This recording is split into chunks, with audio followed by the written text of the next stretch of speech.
So we're going to continue giving you some sage advice now with our next financial segment titled My Money Story. Now, far too often when we start talking about finance and dealing with debt and investments, the conversation is pitched way above our heads. So we're going to chill it out right now and we're going to get real. And what this segment does is we sit down with celebrities and we get into their financial issues. What are their big concerns, their big issues, their big success stories? And today we're sitting down with a young man who at just 26 years old, he's a radio show host, a TV show host, has various entrepreneurial ventures running, and ultimately is just an awesome guy. Here is My Money Story.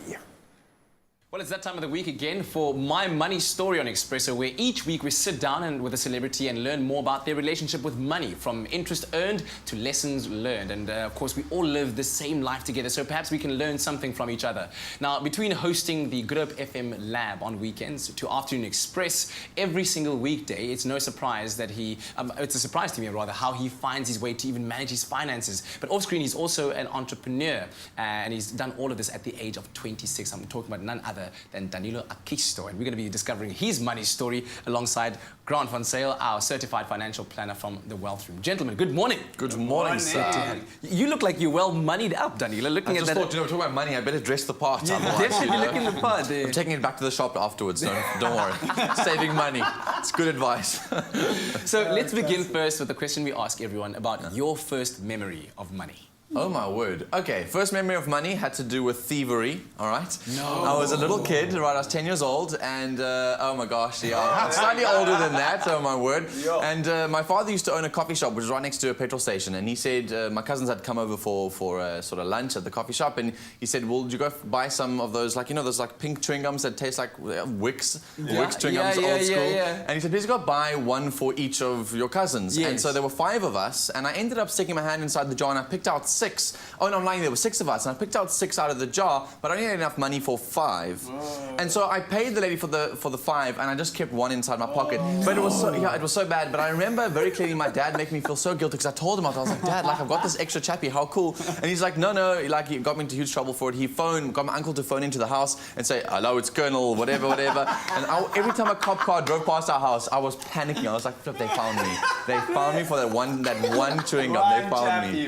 My first memory of money. Story. That is a great story. And interesting enough, I want to find out from you, the oldest thing that you have, that you own, that you bought with your own money. What is that? I will never forget this day. I was a gimmick freak. I still am a gimmick freak. I love gadgets. Yeah? The first thing I ever bought with my own money was a hi-fi system. I think a lot of youngsters in my sort of age were that one thing they wanted in their house or in their cars Hi-fi. was You still call it a hi-fi. It had the tape things as well as a CD deck. So it was the first one that had like a multi-loader CD deck with like the detachable speakers, and it was huge, and my parents were like, it was completely over the top. But I remember saying I want to invest all the money I got from Christmas, and I want to put that towards a hi-fi system, and I bought that. I've still got it. Oh, well done. It still works? Yep, it still works. Sure. That is incredible. That's awesome to have a memento like that. Yeah. Absolutely.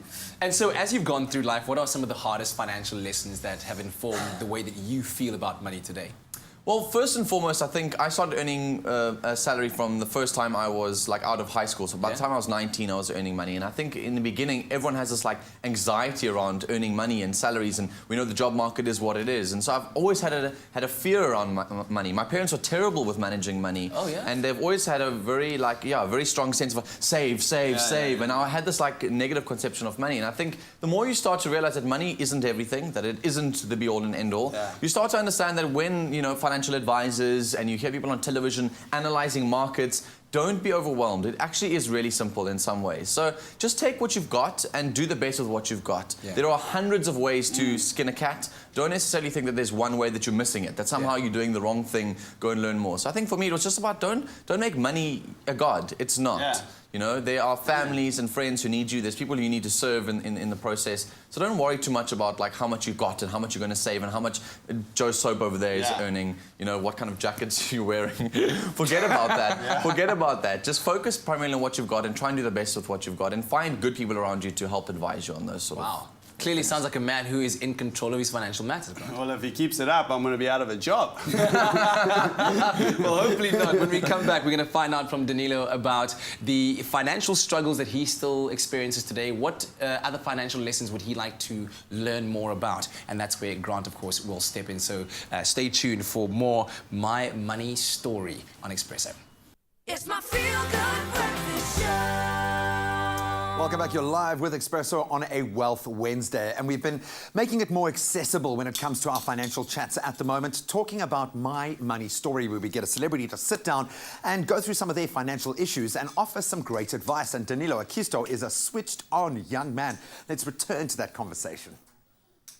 Well, we're back again for the second part of My Money Story. This morning we're chilling out with Danilo Acquisto, of course, host of Goodhope FM's Music Lab, as well as Afternoon Express, and Grant Van Zyl, our certified financial planner from the Wealth Room. And we're learning more about Danilo's relationship with money, from his thieving ways as a child to where he is right now. It's not a lie. Tongue in cheek, tongue in cheek. Come in cheek, more like it. Come in cheek, there we go.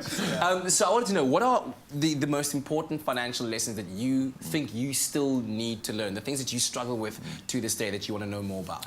So I think the lesson that I've learned the most up until this point has been diversify. Make sure that you are diversifying your assets, not keeping all your eggs in one basket. This is one thing that I've really tried to implement in my life. So I've got my share portfolio, I've got a sort of very conservative, just above inflation kind of bank account for any kinds of emergencies, and then I have my sort of savings, which is where, well, my sort of check account, which kind of goes in and out, the money that comes in and out. But one lesson, however, that I've noticed with my generation, speaking to people that are earning money, starting jobs, are owning businesses, is credit ratings. It's one of the craziest things that I've always found out about. People are not able to sign leases because they don't have a credit record.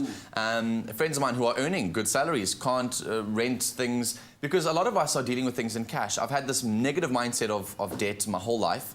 So I've tried to eliminate debt wherever I could. Yeah. So I pay everything cash. Now the issue becomes, what happens if I want to buy a big enough asset like a home? When I start to have kids and build a family, that's not sitting with 20,000 rands worth of like spend that you can try and scramble together. This is millions that you're trying to find.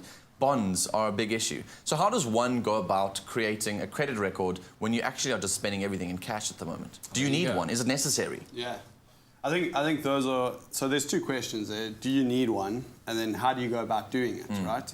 So I think if we look at entrepreneurship and if we look at businesses, which you're pretty good at, when we look at banks or credit providers, the best way for them to evaluate if you're going to be a good business transaction is to see if you got a credit rating. Because once they understand your credit rating, they can then determine if they're going to make a profit out of you or not. So to answer your first question, I think having a credit rating, if you want a gear to buy property or cars or anything like that, is a no. You have to kind of do it going forward.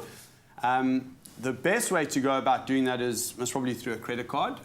But you don't want to, I like what you said earlier on in the shows, you said you don't want to make money your god. So you don't want to make, you want to be in control of the credit card, or you don't want the credit card to be in control of you. And there's some very basic principles that you can put in place to make sure that happens. So the first thing I would say that you want to do if you have a credit card is put a stop order on it. So whatever you spend on that credit card on a monthly basis gets deducted at the end of the month. So therefore, in the back of your mind, you'll always know, like, listen, I can't just spend money because it's going to get deducted. The second thing is to make sure that your limit on your credit card is feasible, because you don't want to go have a 50,000 rand limit and you can only afford a 5,000 rand limit, because then what happens is you're going to get yourself into financial difficulty, because you're going to be paying, you're going to go spend more money than what you actually can afford to do. So it's a very funny, this whole commercialized sort of world where you're trying to stay away from debt and you're trying to like get ahead of the game, but at the same time the system wants you to have a credit rating. So it's a very difficult thing, and the main reason why they use a credit rating is to really just see, are you a good business transaction for them or not? It makes no sense to me, because how does that work if you're debt free? Surely you're a good asset. So they don't know that. So on the system it doesn't show. So your bank statements will show. No, but on the, so if you look at the credit rating, so bank statements are going to show, yeah, you're paying cash here, you're paying cash there. But if you look at big debts, you don't have anything. So they don't know, like, are you paying it on a monthly basis or not? Yeah. You know, so that's pretty much the evaluation or valuation that they're doing in the background. So remember, their business is to evaluate you, to are you going to be profitable for them or not? And the only way they can see it is through the credit rating agencies that create the system with the credit transactions and that. A quick little question that I have. I started my credit rating, I guess, development by acquiring a retail account. Now, having something like a retail account and missing, let's say, a month payment, how adversely does that affect your credit rating? Yeah, so that's a really good question. I think with the credit rating agencies, they're quite strict on those sort of things. So if you miss it and it's a duff up from the debit order systems or whatever the case, and you catch it up quickly, I don't think it will really affect you. But if you go 3 months, you're starting to miss it, and then you're going into like a negative space, obviously you're going to get affected from the interest, which that's actually what their whole end game is. They actually want you to pay interest. But at the same time, the credit rating agencies are going to flag you, and they're going to say, oh, listen, we want to buy a property, but listen, he's really bad at paying it, so therefore they're not going to give you the gearing that you're wanting to get. So it's really, when it comes to the credit rating, it's really a tool for them to evaluate you. It's just like, let me use an example. I come to you and say, listen, let's go buy this property. The first thing you're going to say, okay, show me the figures, let's evaluate it, let's do that. That's exactly what they're doing to you, and that's the methodology that they've chosen to do, because remember, they're doing millions of people, so they have to have a set one-size-fits-all. I'm not necessarily saying it's right, but that's the method that they use. So the solution is make lots of money, start lots of businesses, buy everything cash. There we go. If you can do that, indeed. Grant, thank you so much. And Danilo, thank you very much for coming in and sharing your money story with us, and I hope that was certainly insightful for you at home.